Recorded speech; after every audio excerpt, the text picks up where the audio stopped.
many dreams die while suffering. When you're suffering, you give up on the very things that you wanted the most. So many people out there fail, not because they don't have the ability. It's because they don't have the heart to go through adversity. Now it's the mental game. And that's where people get lost in life, get lost in that next level. So, if you take people, and I've told you this, and you expose them voluntarily to things that they are avoiding and are afraid of, that they know they need to overcome in order to meet their goals, their self-defined goals.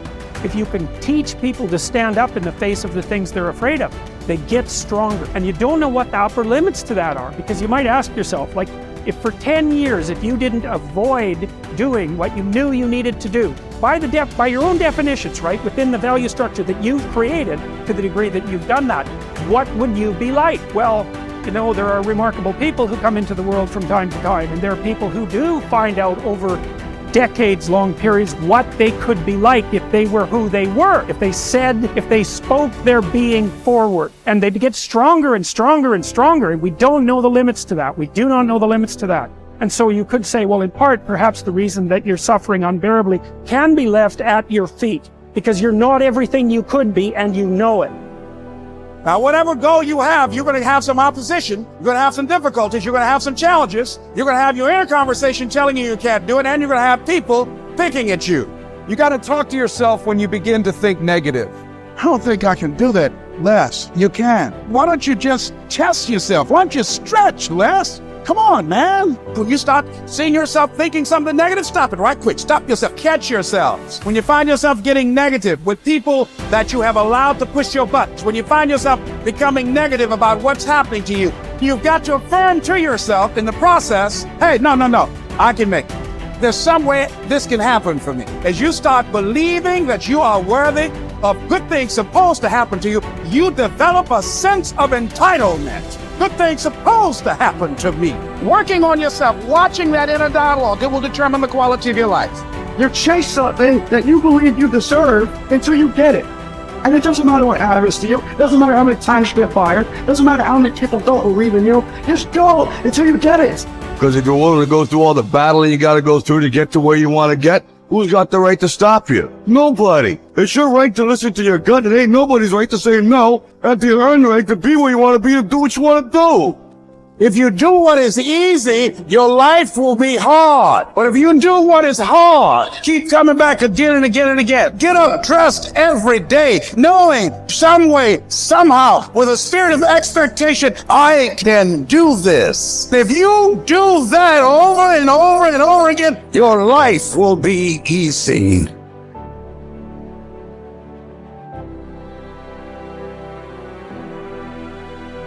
I think that there is a biological imperative hardwired into the brain that you must do hard things in order to feel good about yourself. And when I think about it from an evolutionary standpoint, and this is why I think rich kids implode, they just never had to do hard things.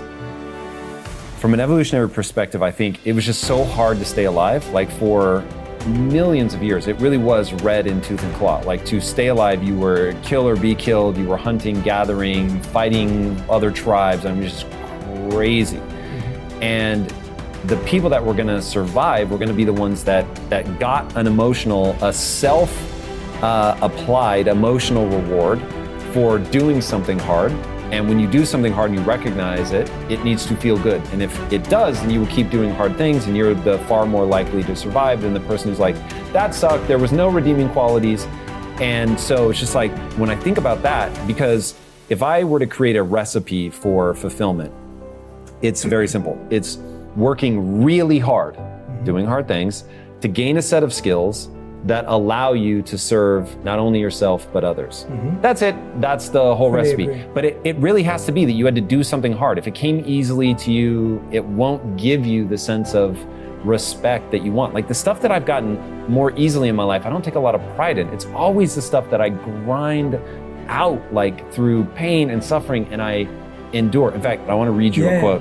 This is one of my all-time favorite quotes. So here it is. To those human beings who are of any concern to me, I wish suffering, desolation, sickness, ill treatment, indignities. I wish that they should not remain unfamiliar with profound self-contempt, the torture of self-mistrust, the wretchedness of the vanquished. I have no pity for them, because I wish them the only thing that can prove today whether one is worth anything or not.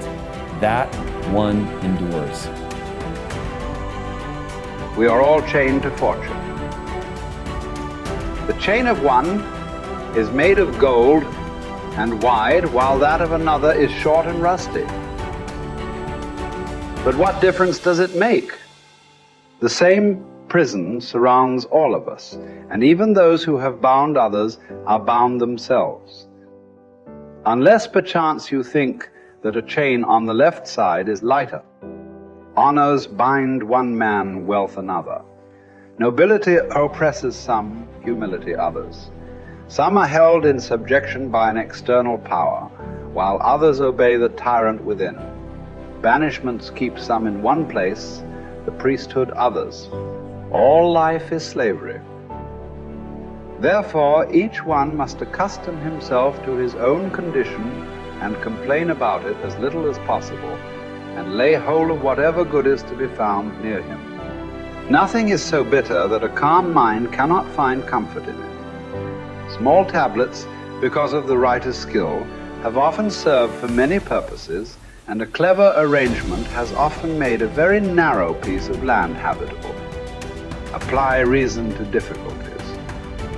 Harsh circumstances can be softened, narrow limits can be widened, and burdensome things can be made to press less severely on those who bear them cleverly.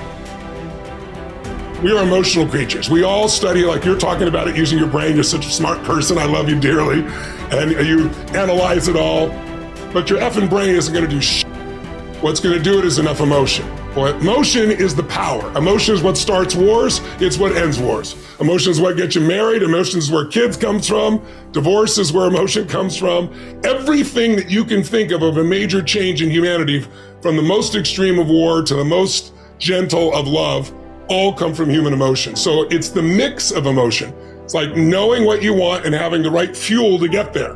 And if the fuel has no combustion, you're just bored, you're not going anywhere.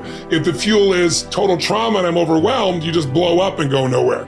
There's that delicate balance, and I've learned over the years how to help people find that balance. I would ask you to consider something. Please. What you just said is absolutely true. I know you really well, and you know how much I respect and love you personally. And what you've accomplished in your life is extraordinary. What you're continuing to accomplish is extraordinary. But there's an emotional inflection that made you use those things in those moments. It wasn't just those understandings. The emotion made you find the answers, brother. And then you have a really smart mind, you found the answers, figured out how to use it. But there were inflection moments that made you do it. There's a reason why you left your company after building it to $1 billion. It wasn't intellectual. It's emotions.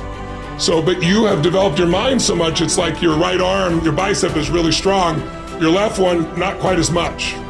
And I'm inviting you to consider that your left one is your more powerful one, and you've used it in key moments.